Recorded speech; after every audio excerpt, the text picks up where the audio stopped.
This is Writer Life, a podcast about writing, life, coffee and conversation with Rob and John Morgan.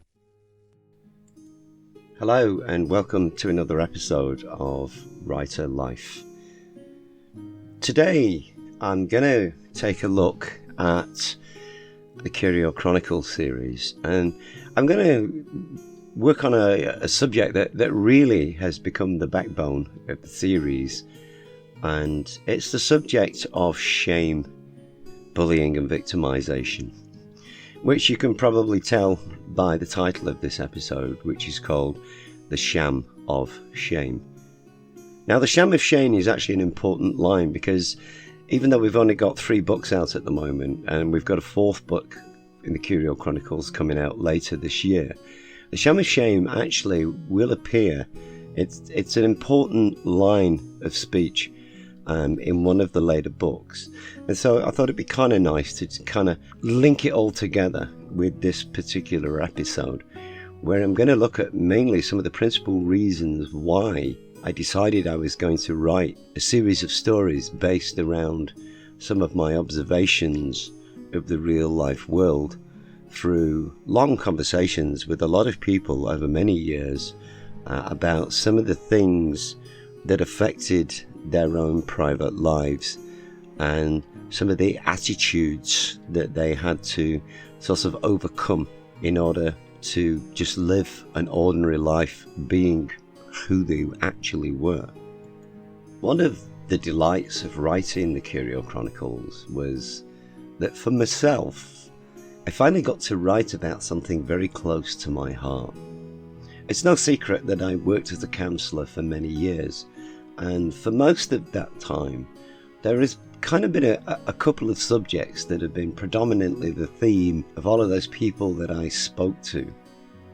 I started working with young people aged under 16, and then as I progressed and with more training, I moved into areas such as sexual dysfunction and people's relationships, which took me into a much broader world where I came across older teens, young adults, and actually quite a few members of older generations. The 2 most important points that came up time after time were that of bullying and the lack of understanding between different generations. I don't think I can count actually the number of times that I heard someone say to me, "They don't understand, they never do," or "They're completely out of touch with how it really is." The crazy thing about that was it was not just teenagers that were telling me that.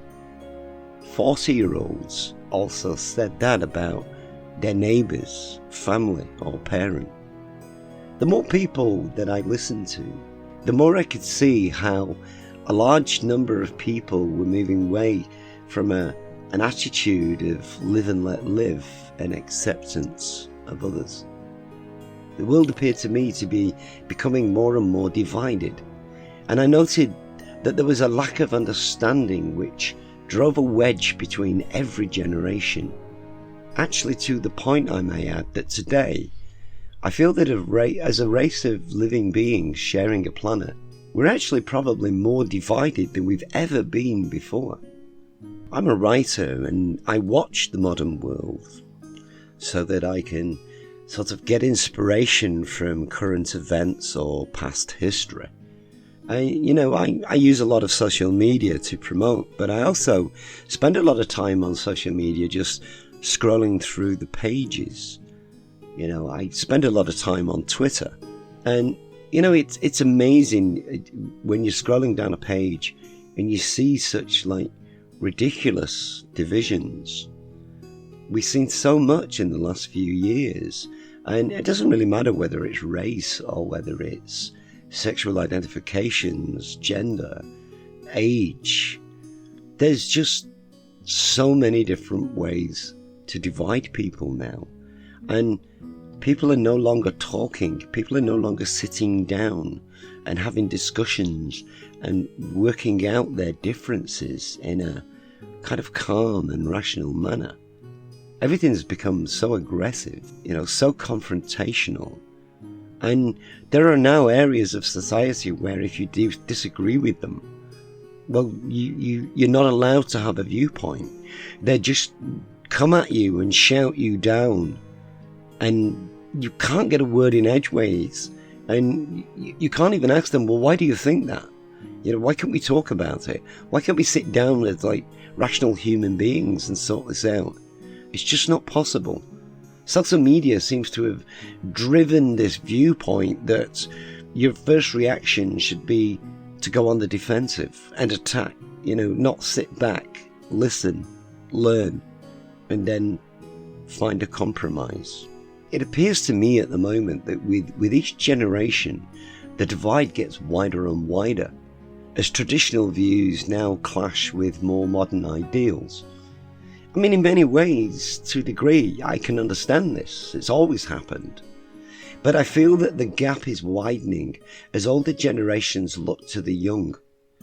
I understand that for someone born in the 1940s, the world was actually a really very different place compared to today's liberated and more open attitudes.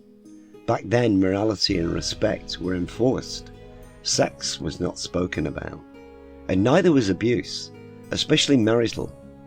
There was this view that some things should remain unspoken and then swept under the carpet and hidden from sight.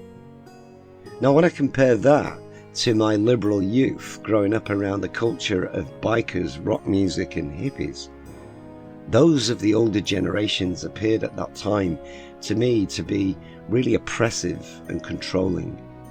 And my generation actually fought against that because we wanted a more open and more accepting world and society for the age of the 1970s and beyond.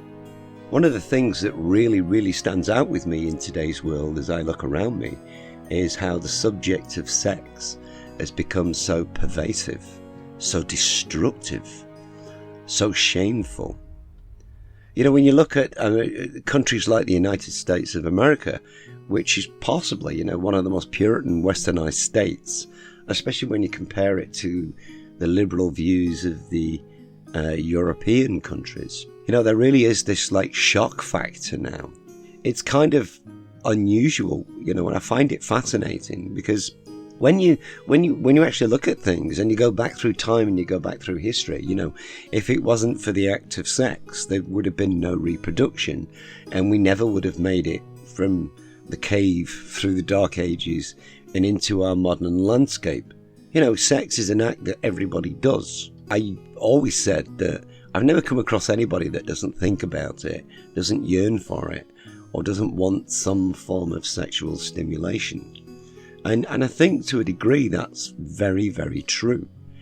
And yet, this thing that everyone yearns for, everybody loves, everybody idolizes, has now become a volatile, evil, shameful act that is used mainly as a weapon of attack and victimization. If you think that the introduction of the contraceptive pill in 1964, it changed the world because it gave women the freedom and the liberation of a choice to control their own lives. And it did start a cultural revolution, which for my generation, unlike, say, my father's, sex became more widely sort of available and spoken about. I don't deny we all went a little wild, and we all certainly had a lot of fun. And yet, by today's hookup culture and standards, it was actually quite mild and conservative. The biggest drawback of my generation was, even though it was more open, it increased an attitude, a new language. And that was, I feel, the first really huge divide of generations, especially in a confrontational sense. And it became, for me personally, as I look at it, the start of the culture of really shaming people. That goes right back through all time. But I think, in the 1960s and 70s, the divide became so wide that actually shaming people for their sex lives, especially women, became possibly one of the most talked about aspects of any gossip or conversation that went on in dark corners back then. Probably the most seismic shift back in the late 60s, early 1970s was it also became a lot more open, and it became an accepted part of normal language. You know, at that time you really did start to see it enter the mainstream, as a lot of people would literally, verbally attack somebody out in the open, right in front of them, in front of groups of people. I hate the word slag. It was freely used in my youth, and it's still a word that I react to with verbal aggression these days. I really do not like it. I find the word to be vile and disgusting, and since that time many other different variations of it have appeared to shame and ridicule women for doing what basically everybody enjoys. It's always angered me that in order for a woman to be sexual, in most cases, there is a male involved. And yet, through my youth, those men were idolized and regarded with praise for their ability to have sex with as many women as possible. And yet the women, they were treated completely different. They were seen as trash, a whore, a tramp. It was wrong then, and I still think that it's wrong now. And as Birch points out in Abigail's Summer, it's a myth that's been around for a long, long time. So, Hattie is a transient. I shook my head. Nope, she's the village harlot. Birch leaned off the glass and walked over as the kettle clicked off. That's a bit mean. She's an artist. I've never met one yet that's not free-spirited. And as for harlot, I hate the way the world says women cannot be sexual or enjoy sex. I've watched my mum smash that myth to pieces for years, and it still won't die. Wow, this place really is like stepping back in time. She's referring to the attitude of Marjorie and her cronies and the negative influence they've had on Felicity. It is Marjorie who labelled Hattie a harlot for her sexual behaviour, and it's at that point that I address what is the obvious, which is Marjorie has actually no real proof of Hattie's sexual behaviour. All of it is actually speculation and gossip. The simple truth is Hattie had an affair with the brother of Edwin many years ago, and word got out. Now, nobody addresses the fact of her state of mind at that time. In truth, as later comes out in the second book, her mother had died, who she was very close to, as she lived with her. Hattie was heartbroken, she was alone, and she had little comfort in her life. And through a chance meeting, she met Jeremy, who we see in Abigail's reaction later in the book Abigail's Summer, was actually a player who actually used women. Abby's of the mind that Jeremy took advantage of Happy, and she is correct, which comes out when he zones in on Birch in Abigail's garden after they return from the care home. Abigail, darling, so nice to see you. Cut the crap, Uncle Jeremy, she's off limits. He rolled his eyes. Really, Abigail, I was just being polite. Birch looked at him. No, you were hitting on me, but I'm aware you are married, and I was seeing just how far that you would go.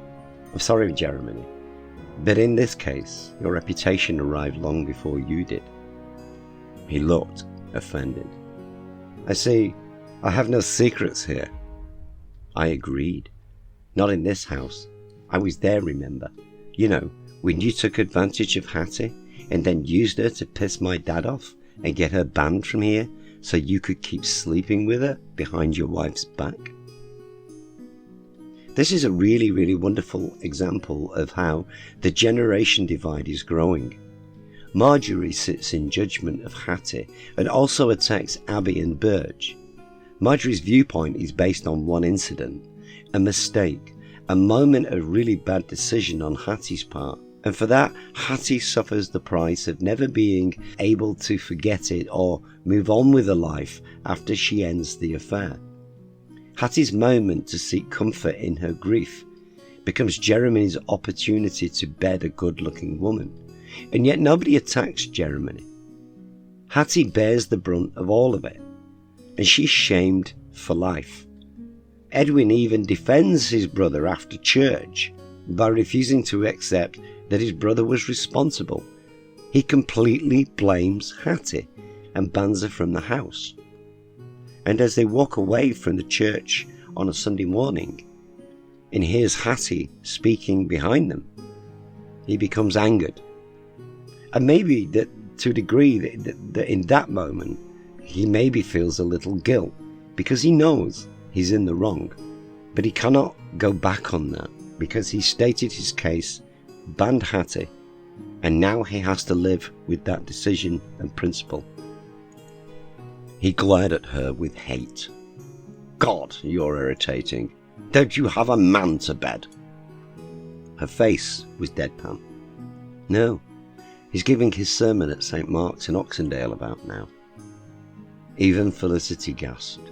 That's uncalled for, Hattie. Edwin's brother's past history. You should leave it where it lies. She shrugged. Yeah, it was in my bed for 2 years and not his wife's. I would say he was more a man of the sheets than a man of the cloth. Wouldn't you, Edwin? His face was purple. If you were a man, I would hit you. She smiled and wagged her finger at him. Now, Edwin, let's not let my sex put you off. We have equal rights, but best not show all these good church folk your true colours. I've no idea what they would say. It was simply too much for him to tolerate. I'm going to the Hunters. I will stand her no longer, Felicity. You bloody well deal with her. You see, this is the point. Edwin is unable to confront the truth, and so he's decided to believe Marjorie. And it was all Hattie's fault. It is a perfect example of the cognitive dissonance of the whole village, and I may add, society today. One mistake can last an age, as we see in Curio's Summer, when Birch reaches her limit and she breaks down, satin petal outside of the house, and she asks Hattie what, to be honest, is the most obvious question. She sniffled and sat back and took a deep breath. I thought I was strong, but she's hurting all of us, and I hate seeing them like that. How do you stay so strong, Hattie? She's been at you for years.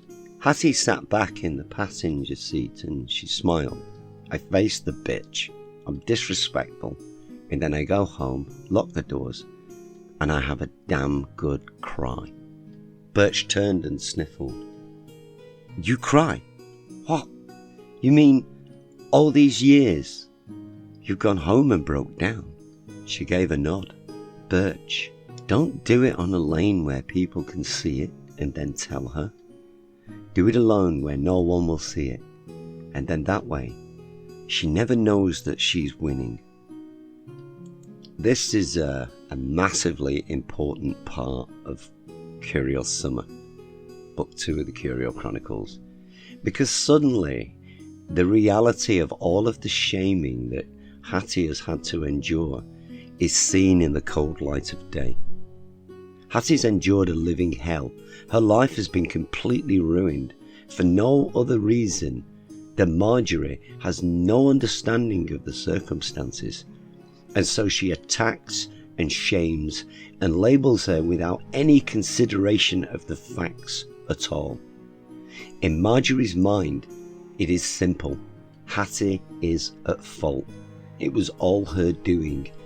And Jeremy is erased from everything and left to walk free of all of the repercussions. Once again, the male is irrelevant. It's all the woman's fault. I feel it's a narrative that really needs to change. The thing is that shaming is not just about sex though, is it? Abby really voices her thoughts perfectly in Curio's Summer. The Curios wanted to live in peace and be a part of this place. Why had no one ever understood that? I dyed my hair and it started a 5-year war, and if it came to an end, I would not complain. Our society has grown to find fault through a lack of understanding for many, many issues. And it's been my aim throughout all of the Curio Chronicles to highlight this, using Wotton to mirror all of society. Lack of understanding leads to misrepresentation of the facts, and all it takes is for one person to make a comment, and others will embrace it and continue it. And I feel it's become a major problem with life today. Now, I've used a lot of humour to highlight this within the series of books, the Curio Chronicles, but within it is a really serious point, none more poignant than in the speech that Ronnie gives in the Summer Fete at the end of Abigail's summer. She slipped off the table and walked to the front of the stage. The one lesson I've learned in my practice, probably more than anything else, is this. She turned and pointed to the large screen, and as she said the words, they appeared on the screen.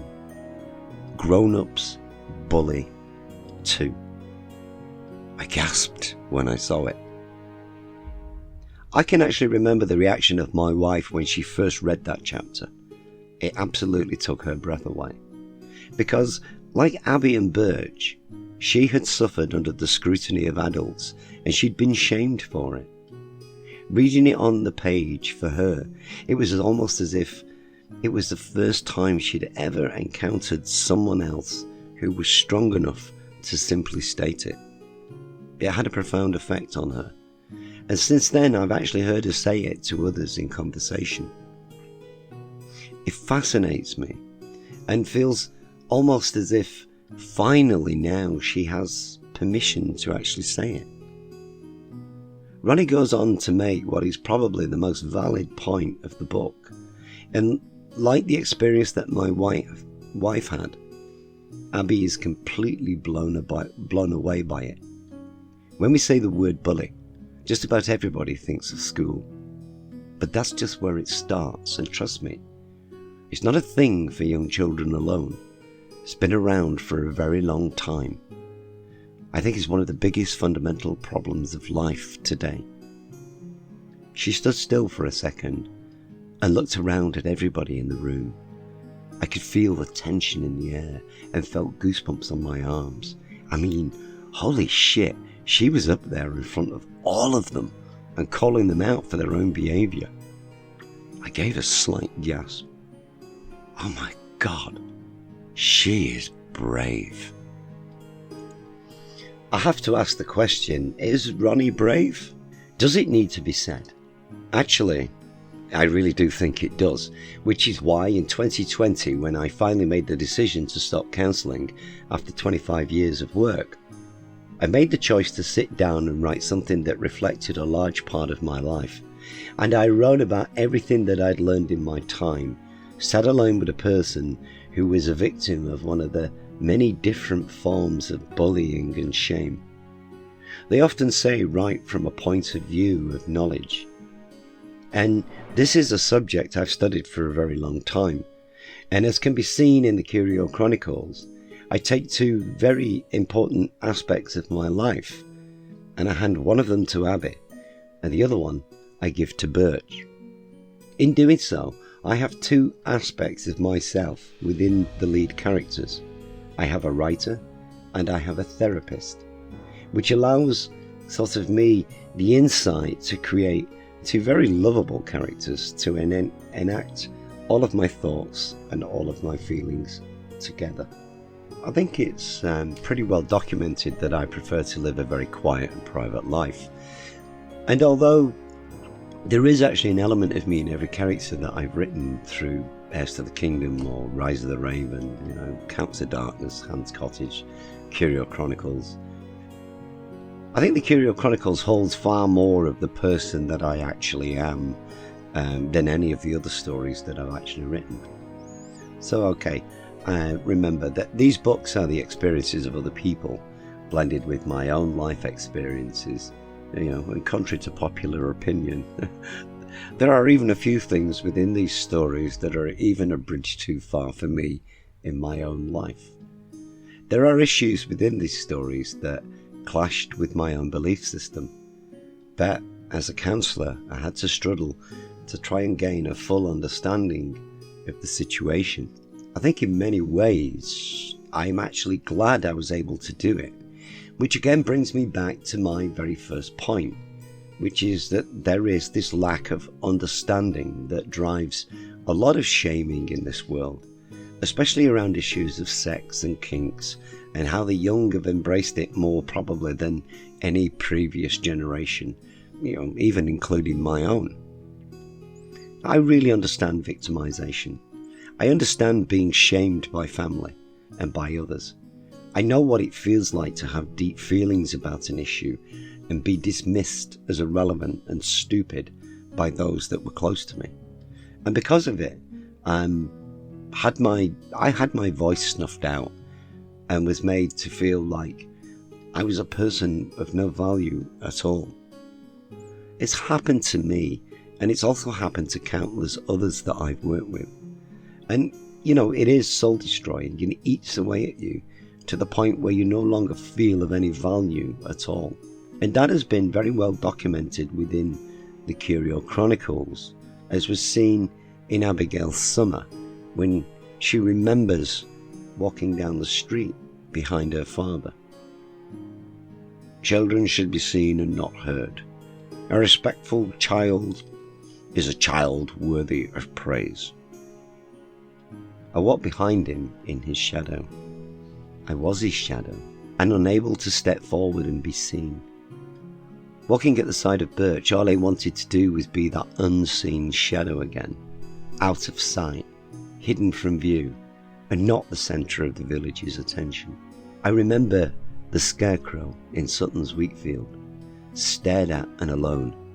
Everyone was aware of them, but no one cared enough to really know them. A lonely figure in full view. That was me. It had always been me. It was a feeling that was so powerful within myself in my younger years that I wanted to share it, and I gave it to Abigail. Now I will add, it was not my father who made me feel this way, it was someone else. But the point is that for a long, long time, it ruled my life, and it took me many years to overcome that. And like Hattie, I too suffered in silence, alone, and isolated from everything. It happens, and as Ronnie states, it's been around for a very, very long time. The world today has taken on board shaming and victimisation without considering the consequences. People have reached a level where they just slip into it without even thinking.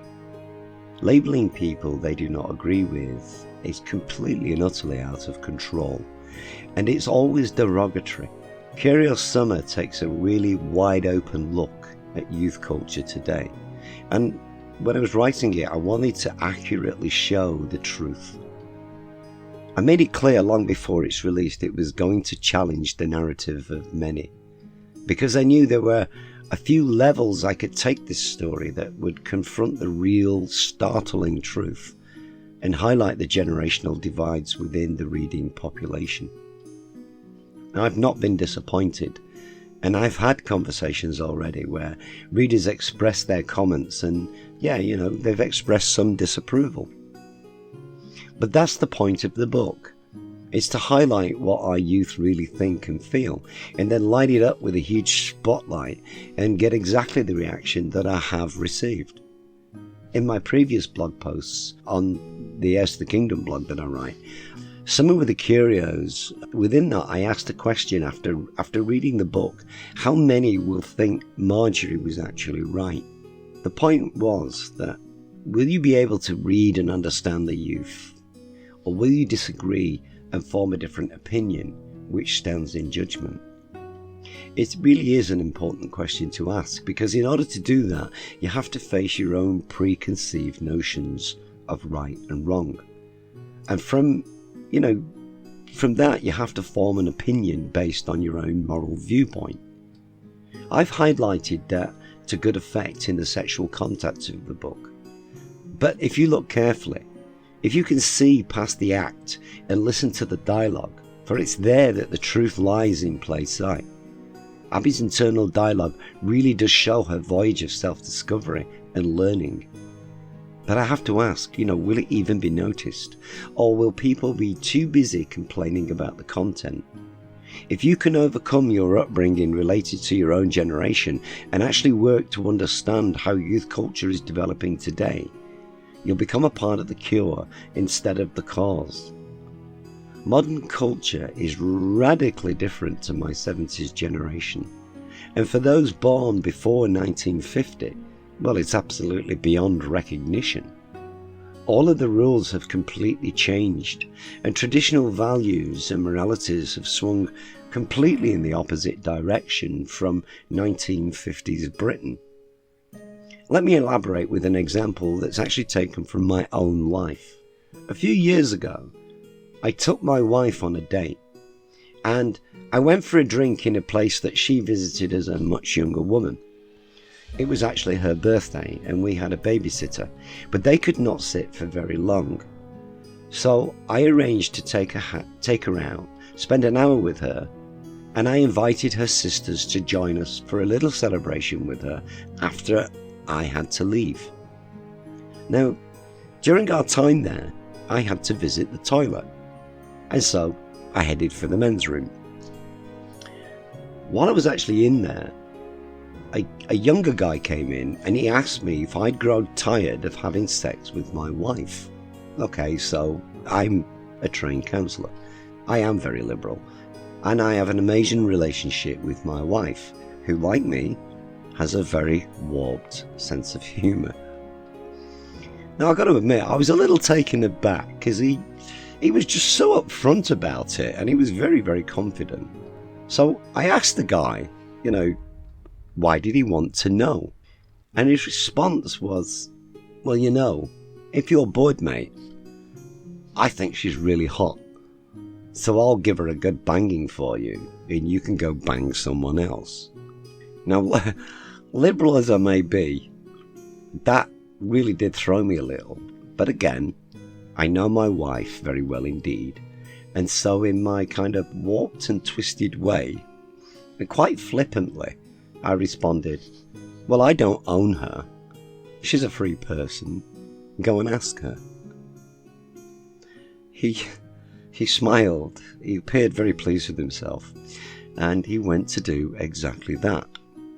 Now, knowing her, I actually felt sorry for him, because her response was to verbally destroy him and his maleness there and then, on the spot, in front of all of his friends, for being so rude. The point here is that you may not like it or not want to know about it, but the fact is, even a wedding ring is no longer a protection from modern culture. To them it means nothing, and they will happily sleep with your wife if they find her attractive, regardless of marital status. It's simply meaningless to them. All that matters is living life to the full and getting as much sex as they can with whoever will bed them. And it's not just men. Young women will happily hook up with a married man for that one night of pleasure, or your friend will happily sleep with your partner and say nothing. This is not all of the youth of today, but it actually is a very, very large percentage of them. Now, whether you disagree or you agree with that is actually meaningless, and that's kind of my point, because that's where modern culture now is, and it's spreading to all generations. Cheating has actually become normalised. The internet's riddled with sites that proudly advertise that this is a site to find people that you can cheat with. It's surprising. Oh yeah, we're there to shame it when we hear of it. But the simple truth is that, like Wotton, people will shame you for doing something that they're quite prepared to do themselves. and actually probably did last week. Traditional marriages are actually dying, the number is dropping, as the concept of one person forever is now regarded as old-fashioned. Most marriages last 3 to 6 years these days, and then people divorce and move on. The idea of a one true love or a soulmate is actually a temporary notion. Monogamy is out of fashion as couples embrace some of the many different types of open relationships, and they're on the rise, where people sleeping with others is not regarded as shameful, but arranged with consent and agreed by both parties. Now, you may not like that or even agree with it, but the truth is it happens. And our young are being taught things like this and sexual diversity early in their life by schools, social media, and also their peers. I mean, the rise of gender ideology, the rise of trans views, is a good example of how all of this is sweeping across our young and they're embracing it. You may hate the politically correct or the woke. You may hate the diversity signals and even disagree with them. But the simple fact is, the whole of society has been overrun with them, and they're here to stay, and it is changing the perceptions of life as we know it. Now, the darker side of this is the pressure it's placed on everybody, which is increasingly growing stronger with our younger generations, who feel more than ever in history before that they must conform. Now, without understanding how greed and guilt have taken the center stage, creating a narrative of supremacy and control, it's almost like the old tale of the emperor's new clothes, where we worship the false ideals for the sake of inclusion. And in order to do that, we virtue signal our allegiance to the pack. How it looks is the most important thing.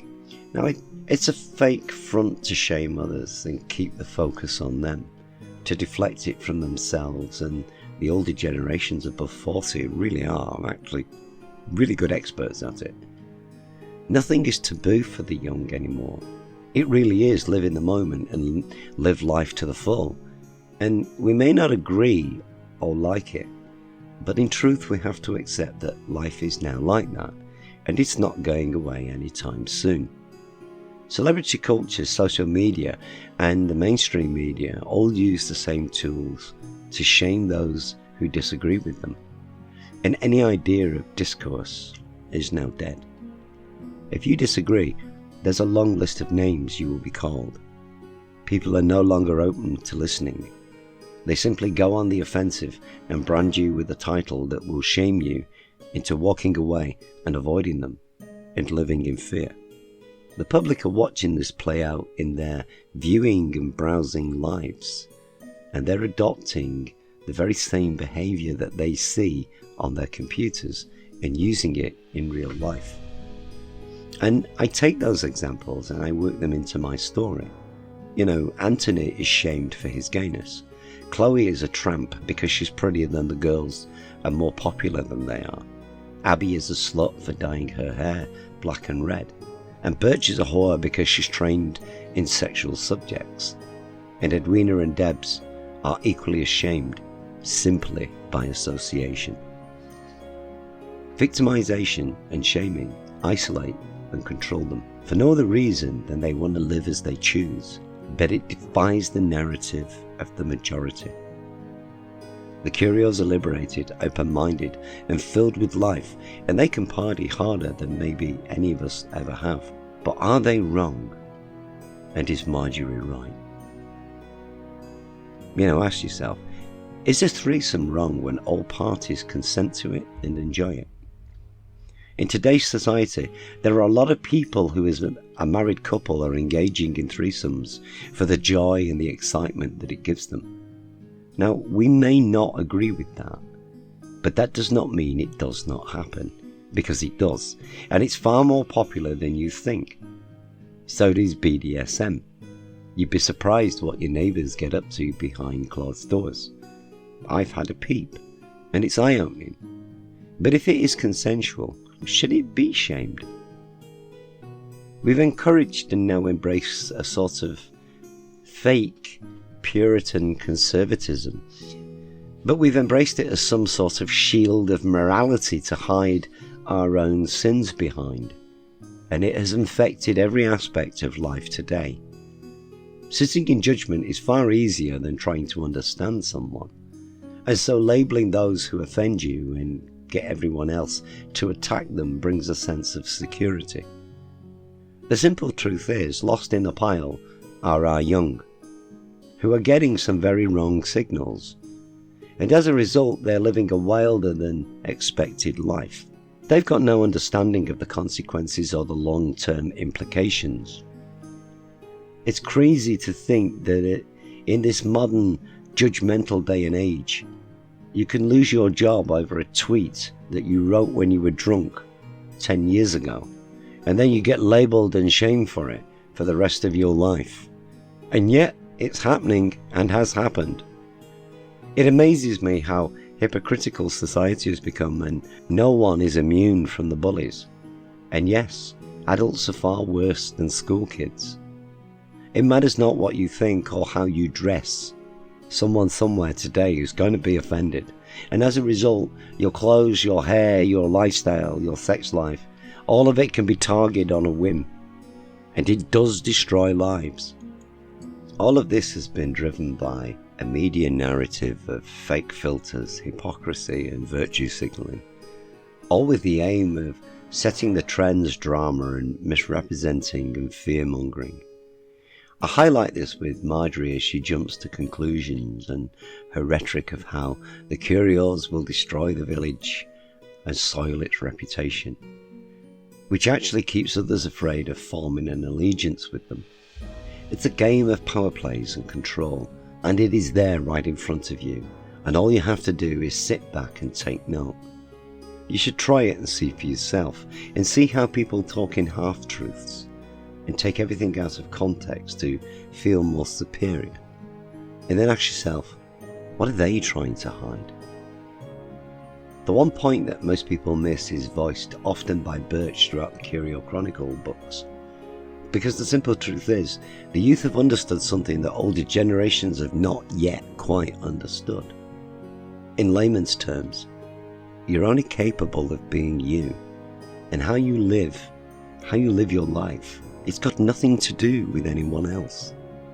If you have a kink, or like to go wild occasionally, well, you can do. It's no one else's business other than your own. You can shatter the shackles of society and live as you wish without being harassed or victimized for it, simply because others have never lived that way. And the Curios do that, with at times shocking results for some people. The societal narrative controls the masses with a huge threat of what will people say. But the truth is, it's none of their business, and people need to look them in the eyes and tell them, why does it matter? We've bought into this myth that we must all comply or be shamed, and all of us need to actually speak out against it and own ourselves, as Birch does. No one has got the right to tell you what you can and cannot do, which is sort of the point of being an adult. But too many of us have started to forget that. Marjorie and those like her have no right to comment or shame people for living by their own beliefs, and yet mass market media and social media comment and shame people for things such as naked lifestyles or sexual practices. Now, you may not agree with the Curios, but that does not give you the right to shame or bully them, even if societal media says it's all right to. I find social media to be the biggest and most thought-controlling hypocrites on the whole of the internet. They allow you to point the finger and shame others for the reasons they agree with, and then they ban and limit those who have voices they don't agree with, and free speech is being stifled alongside free expression, and everyone is happily accepting this. Now, in my eyes, it's just one big online version of Marjorie and her shrew crew.